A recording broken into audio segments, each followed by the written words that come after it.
আসসালামু আলাইকুম। এইটাই হলো আমাদের বাংলাদেশের বোলিং অ্যাটাক। আমাদের বোলিংরা সাধারণত এইভাবেই খেলে, কিন্তু গত 2 ম্যাচে তো বোলিংটা তেমন পারে না, কিন্তু আজকে জবরদস্ত। এ তো সুন্দর বোলিং করেছে আজকে। মুস্তাফিজ 3 ওভারে 11 রানে 3 উইকেট। বুঝতেছেন? রিশাদ 4 ওভারে 21 রানে 3 উইকেট। শরীফুল 3 ওভারে 21 রানে 2 উইকেট। বাংলাদেশের বোলিংই তো এটা। আমরা এই বোলিংটা গত 2 ম্যাচে অনেক মিস করতেছিলাম, যে আমাদের বোলিং অ্যাটাকটা কই। আমাদের বোলিং তো 180 170 খাওয়া বোলিং না।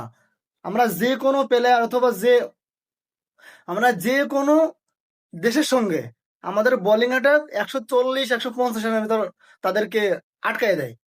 কিন্তু আয়ারল্যান্ডের সাথে এমনটা হচ্ছিল না। কিন্তু আজকে বাংলাদেশের বোলিং যেভাবে তারা সবসময় পারফরমেন্স করে থাকে, আজকে ঠিক সেভাবেই করেছে। আমরা এইভাবেই বাংলাদেশের বোলিংকে আশা করি। তাদেরকে মাত্র 117 রানে অল আউট করে দিয়েছে, যে দল প্রত্যেকদিন 180 170 করে। অসাধারণ বোলিং করেছে আজকে। আজকে তো মুস্তাফিজের বোলিং তো কেউ চোখেই দেখে নাই। আর তো তানজিদ তামিম তো একটা রেকর্ড করছে। ও লাস্ট 5টা উইকেটের ভিতর 5টা ক্যাচ করছে। 5টা ক্যাচই ওর কাছে গেছে। আর কপাল ভালো যে একটা ক্যাচও ছাড়ে নাই ও। এটা মনে হয় বাংলাদেশের সর্বপ্রথম কোন প্লেয়ার যে এক ম্যাচে 5টা ক্যাচ ধরছে।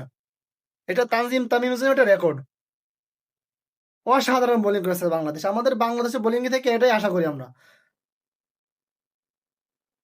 দেখা যাক বাংলাদেশ শেষ পর্যন্ত কি করে। 117 রান করেছে, 118 টার্গেট। বাংলাদেশ খেলে জিততে পারলে হয়, এটাই আমরা আশা করি।